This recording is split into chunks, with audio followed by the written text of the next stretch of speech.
Yes sir. கேக்குதுங்க sir. அதான் என்ன சொல்றதுன்னு தெரியல. சரி நான் கேட்டு சொல்றேன். ஃபோன் அடிச்சுட்டே இதோட ஒரு 5 டைம் அடிச்சு நானும் எடுக்க முடியல. இப்போ நீங்க வேற யாருக்கு அனுப்பி விட்டுறீங்களா அந்த பில்ல? இல்ல யாருக்கும் அனுப்பல, உங்களுக்கு மட்டும் தான் அனுப்புனேன். இவர் மறுபடியும் அந்த இவர் காலையிலே 10 மணிக்கு கால் பண்ண சொன்னாரு. அந்த டிஎஸ்பி ஆஃபீஸ் வந்து கூப்பிட்டவரு. இப்போ போகிறதுக்கு சொன்னாங்களா, நீங்களும் மறுபடியும் 10 நிமிஷத்துல லைன் வரேன்னு சொன்னீங்க, வரலையா? அப்புறம் நான் அவர்கிட்ட சொன்னேன், அவர் கூப்பிட சொல்லியிருந்தாரா, அப்புறம் கூப்பிட்டுருந்தேன். அப்புறம் சார் இவ்வளோ அப்படின்னு சொல்லிட்டு சொன்னேன்.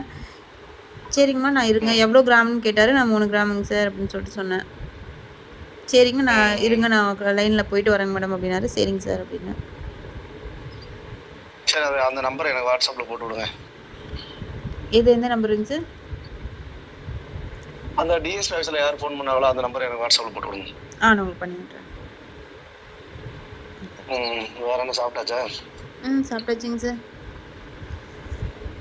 அது என்ன டிபியில் இருக்கிறது சரியாவே தெரிய மாட்டேங்குது. ஒரே நிமிஷம் சார், எங்கள் அக்கா லைன்லேயே வரா. ஒரே நிமிஷம் இருங்க, நான் பேசிட்டு வந்தேன். என்ன சொல்லட்டும் அக்காட்ட? சொல்லியாச்சுன்னு சொல்லிருங்க. அதெல்லாம் அப்புறம் உங்களுடைய பொருள் இல்லை, ஏதோ அக்கா வீட்டில் இது தம்பிக்கு ஏதோ காலேஜில் பேரண்ட்ஸ் மீட்டிங்னு சொல்லிட்டு போயிருந்தாங்களாம்மா. அதனால இப்போ அங்கே இருக்கேன் கண்ணே, நீ சொன்னீங்கன்னா அப்படியே போயிடுவேன் அப்படின்னு சொல்லிட்டு ஃபோன் அடிச்சுட்டே இருந்துச்சு 2 மணிலேருந்து. வெயிட் பண்ணிட்டு இருக்காங்க அங்கே. கிளம்ப சொல்லட்டுமாங்க சார், இல்லை போக சொல்லட்டுமா இதுக்கு ஸ்டேஷனுக்கு? போக சொல்லுங்க, நானே கொண்டு வந்து கொடுக்க சொல்கிறேன். நீங்கள் எதுக்கு வர்றீங்க? போங்க. வீட்டுக்கு போக சொல்லிட்டா? வீட்டுக்கு போக சொல்லுங்க, நானே அவங்கள ரெடி பண்ணிட்டு உங்களை வந்து அவங்க உங்கள் அக்கா வந்து பார்க்க சொல்கிறேன். சரிங்க சார். நீங்கள் ஸ்டேஷனுங்களாங்க சார், வெளியிலையா? டிபி தெளிச்சு இந்த வெளியில் லேட் ஆயிடுச்சு, நான் இப்போ தான் சாப்பிடவே வந்தேன். ஓகேங்க சார். அந்த டிபி நல்லா தெரியறது மாதிரியாவது வைக்க வேண்டியதானே? தெரிய வேணாம், அது கொஞ்சம் தெரியாத மாதிரி வச்சா நல்லா இருக்குமே, தெரியாத மாதிரி வச்சு. சரி அப்போனா வைக்கல பரவாயில்ல, பட் ஃபோட்டோ மட்டும் எனக்கு சென்ட் பண்ணுங்க ப்ளீஸ். ஓகேங்க சார். ப்ளீஸ் வா. ஓகேங்க சார் சென்ட் பண்ணுங்க.